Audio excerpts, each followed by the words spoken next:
Hello दोस्तों, मैं हूँ रुबैया मलिक और आप लोग सुन रहे हैं इश्क में दर्द भी है। इस कहानी में आगे क्या होने वाला है, आइए सुनते हैं।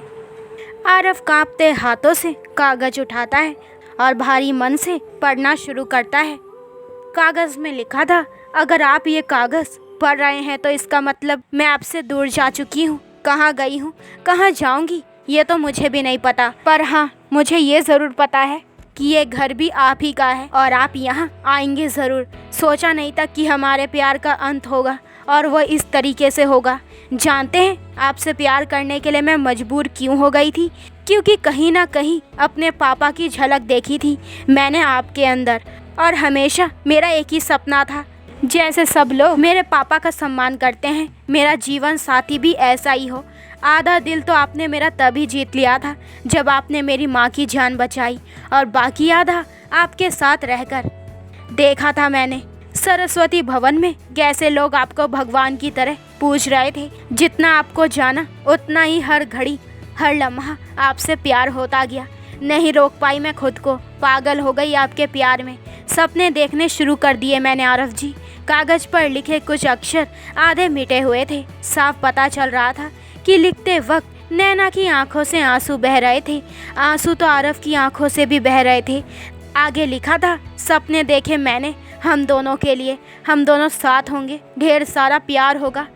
इस खतरनाक दुनिया से आपको बहुत दूर ले जाऊंगी और वो बनाऊंगी जो आप हो। दुनिया आपसे डर कर नहीं बल्कि इज्जत से आपको सलाम करे। लोगों के दिल में आपका खौफ नहीं सम्मान हो।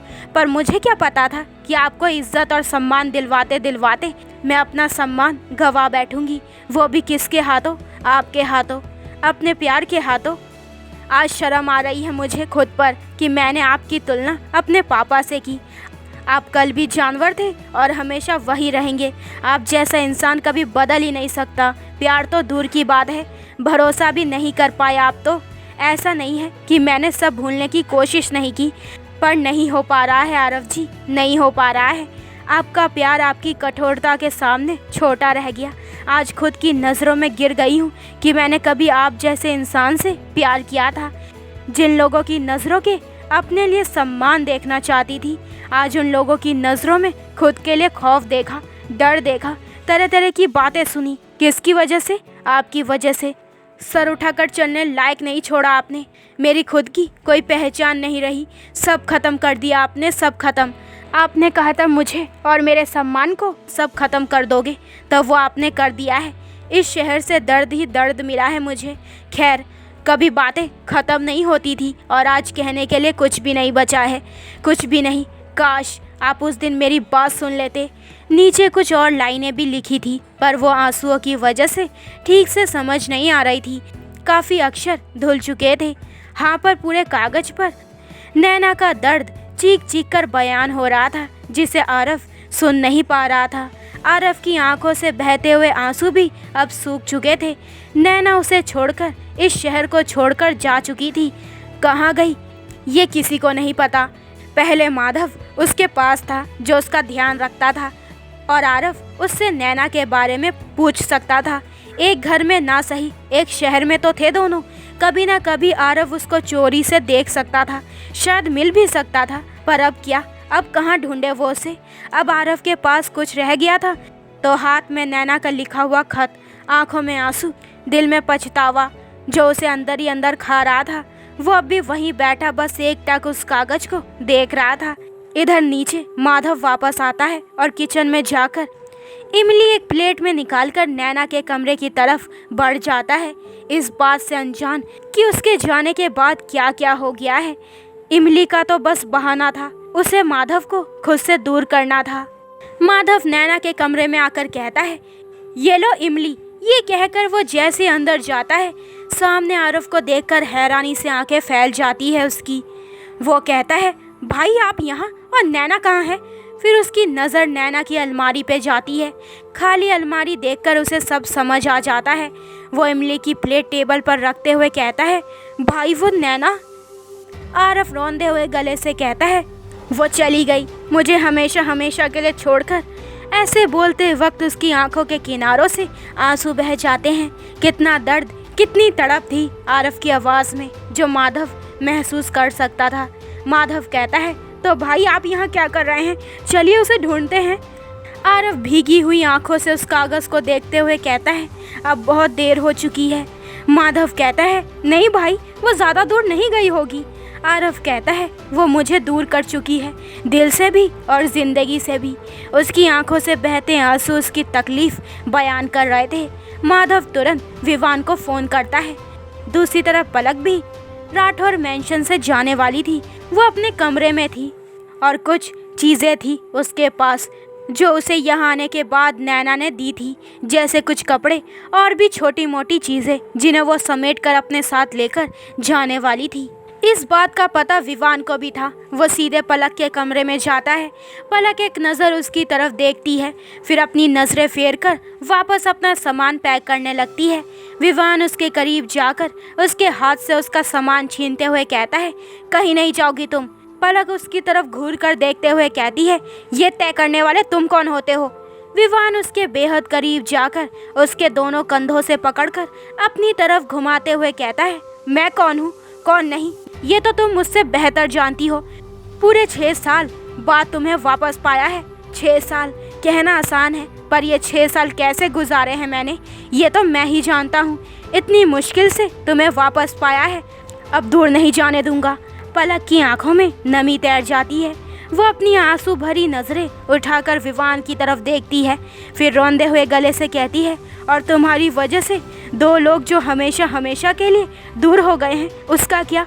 उसकी बात सीधे विवान के दिल पर चोट करती है। उसकी आंखों में भी नमी तैर जाती है। विवान पलक के दोनों हाथ पकड़कर कहता है, मानता हूँ मुझसे बहुत बड़ी गलती हो गई है, बहुत बड़ी। मेरी वजह से 2 प्यार करने वाले अलग हो गए हैं, पर मैं वादा करता हूँ जो मैंने बिगाड़ा है उसे ठीक भी मैं ही करूँगा। मैं लाऊंगा नैना को वापस, मैं करूँगा दोनों को फिर से एक। बस तुम मेरा साथ दो, मैं बहुत अकेला हो गया हूँ, मुझे तुम्हारे साथ की बहुत ज़रूरत है। वो पलक का चेहरा अपने दोनों हाथों में भरकर कहता है। दोनों ही नम आँखों से एक दूसरे की तरफ देख रहे थे। पलक एकदम से उसके हाथ अपने चेहरे से हटाकर कमरे में लगी खिड़की के पास जाकर खड़ी हो जाती है। विवान उसके पीछे जाकर उसके कंधे पर हाथ रखते हुए कहता है, पलक। पलक भारी आवाज़ में कहती है, रहने दो विवान, अब कुछ ठीक नहीं होगा, कभी ठीक नहीं होगा। विवान उसको अपनी तरफ घुमाकर कहता है, होगा, मैं करूँगा सब ठीक, मैं माफ़ी मांगूंगा नैना से। फिर पलक का चेहरा अपने हाथों से ऊपर करते हुए कहता है, अगर नैना मुझे माफ़ कर देगी तो क्या तुम भी मुझे माफ़? पलक नजरें उठाकर उसकी तरफ देखती है, फिर उसका हाथ हटाकर अपना चेहरा फेर लेती है, फिर अपनी आंखों में आई नमी को बाहर आने से रोकते हुए कहती है, हर चीज़ के लिए बहुत देर हो गई है विवान। मैं अब इससे पहले कि पलक अपनी बात पूरी करती, बीच में ही विवान का फ़ोन रिंग करता है, जो कि माधव का था। विवान फ़ोन उठाकर कान पर लगाते हुए कहता है, हेलो। माधव घबराई हुई आवाज़ से कहता है, भाई वो नैना। विवान भी घबरा जाता है। वो भी एकदम से बोलता है, क्या हुआ नैना को, वो ठीक तो है ना? उसकी बात सुनकर पलक भी टेंशन में आ जाती है। माधव आगे बोलते हुए कहता है, भाई वो नैना कहीं चली गई है। विवान हैरानी से कहता है, व्हाट? मैं भी आ रहा हूँ। पलक कहती है, क्या हुआ नैना को? विवान कहता है, वो उस घर से भी चली गई है, मैं वहीं जा रहा हूँ। ये कहकर वो आगे बढ़ जाता है। पलक उसके कदम से कदम मिलाते हुए कहती है, मैं भी चलूँगी तुम्हारे साथ। दोनों जल्दी जल्दी सीढ़ियाँ उतरते हैं और गाड़ी में बैठकर निकल जाते हैं। इधर मोहन कहीं गया हुआ था। विवान तेजी से गाड़ी चला रहा था। उसके चेहरे पर डर, बेचैनी, चिंता साफ झलक रही थी और पलक भी मन ही मन नैना के ठीक होने की दुआ कर रही थी।